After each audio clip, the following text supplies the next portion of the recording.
ఏమ్మా, నీ దగ్గర అన్ని డబ్బులున్నాయమ్మా? నా కొడుకును కొనడానికి 10 కోట్లు ఖర్చు పెట్టావా? అదెవత్తో అమ్మింది సరే, కొనడానికి నీకైనా బుద్ధుండక్కర్లా? రాఘవని మొగుడు అనుకున్నావా, లేదంటే ఏదైనా మిషన్ అనుకున్నావా?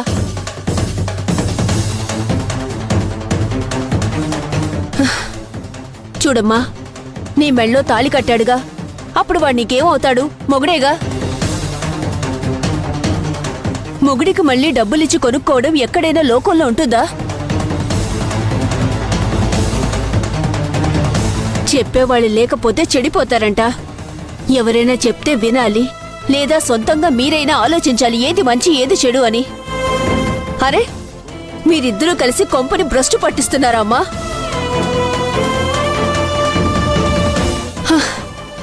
ఇప్పుడు ఎందుకు వచ్చావు? పడుకోవడం కూడా మేము ప్రసాదంగా పడుకోకూడదా? ఛీ, ఒక మంచి లేదు చెడు లేదు. అత్తయ్య గారు, నేనెందుకొచ్చానంటే... హే, ఆపమ్మా. నువ్వెందుకొచ్చావో దేనికొచ్చావో మాకు అనవసరమమ్మా. మావయ్య గారికి ఆరోగ్యం బాగాలేదు. ఇప్పటికే మేము చాలా బాధల్లో ఉన్నాం. ఏదైనా ఉంటే రేపు మాట్లాడుకుందాం. వెళ్ళు. జరిగిన విషయానికి మిమ్మల్ని క్షమాపణ అడగడానికి వచ్చాను అత్తయ్య గారు.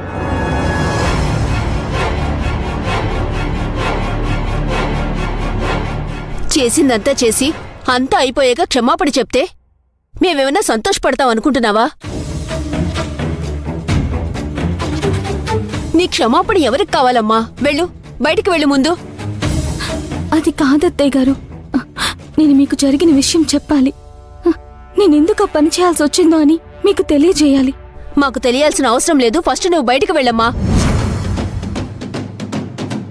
తులసి, తనేదో చెప్తానంటుంది కదా, చెప్పనే. చెప్పమ్మా. మావయ్య గారు, అత్తయ్య గారు, మీకు చెప్పకుండా రాఘవ్ విషయంలో నేను అలాంటి నిర్ణయం తీసుకోవడం తప్పే. మీరు నన్ను క్షమించాలి.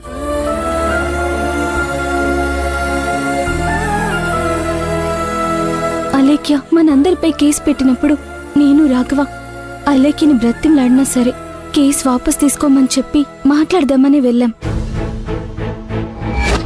ఎలా నిన్ను నా దగ్గరికి తప్పించుకున్నానో అర్థమైందా? అది ఈ అలేఖ్యకి మాత్రమే తెలుసు.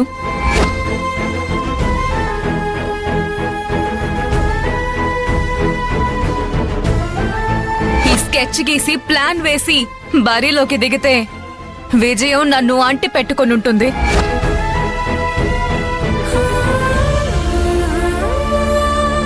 టోటల్ ఫ్యామిలీ మెంబర్స్ అందరినీ పోలీస్ స్టేషన్లో కూర్చోబెట్టబోతున్నాను. అలేఖ్యకి ఎంత చెప్పినా తన కేసు వాపస్ తీసుకోనని తన నోటికొచ్చినట్టు రాగాను మాటలనింది. ఒక భార్య అయ్యుండి భర్తను అలా మాట్లాడడం నాకస్సలు నచ్చలేదత్తయ్య. నేను కూడా ఎంతో రిక్వెస్ట్ చేశాను, అయినా కానీ తను వినలేదు. చాలా మూర్ఖంగా బిహేవ్ చేసింది. ఇద్దరం తిరిగొచ్చేశాం.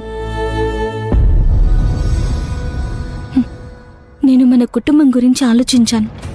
పెద్ద కోడలిగా, రాఘవ భార్యగా నేను ఈ ఇంట్లో అడుగు పెట్టిన తర్వాత మీరందరూ పోలీస్ స్టేషన్కి వెళ్తే ఆ తప్పు నాదవుతుందని బాధపడ్డాను.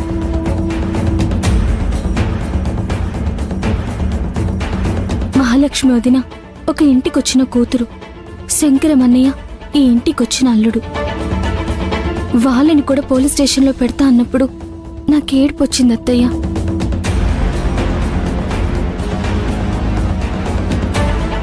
అలేఖ్యని పోలీస్ స్టేషన్ నుంచి కేసు వాపస్ తీసుకోవడానికి ఏం చేస్తే అలేఖ్యతో కేసు విత్డ్రా చేయించుకోవచ్చా అని నేను బాగా ఆలోచించాను.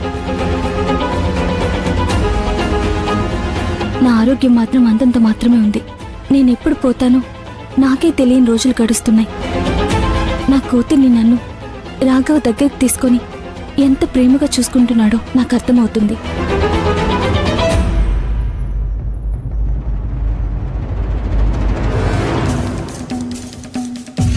ఈ ఇంట్లో నేను గమనించింది, మీ ఇద్దరు శివపార్వతుల్లా ఉన్నారు.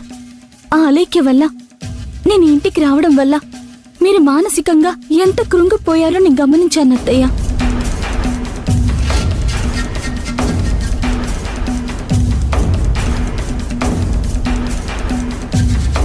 ఈ కష్టాలన్నిటికీ కారణం నేనే కదా. ఈ కష్టాన్ని ఎలా తొలగించాలి, ఎలా దూరం చేయాలని ఆలోచించి మళ్ళీ నేను అలేఖ్య దగ్గరికి వెళ్ళాను మావయ్య.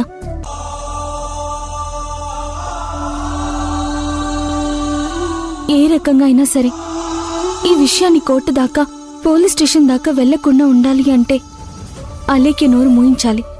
అవసరమైతే అలేఖ్య కాళ్ళు పట్టుకొనైనా సరే తనని నేను బ్రతిమలాడాలనుకున్నాను మావయ్య.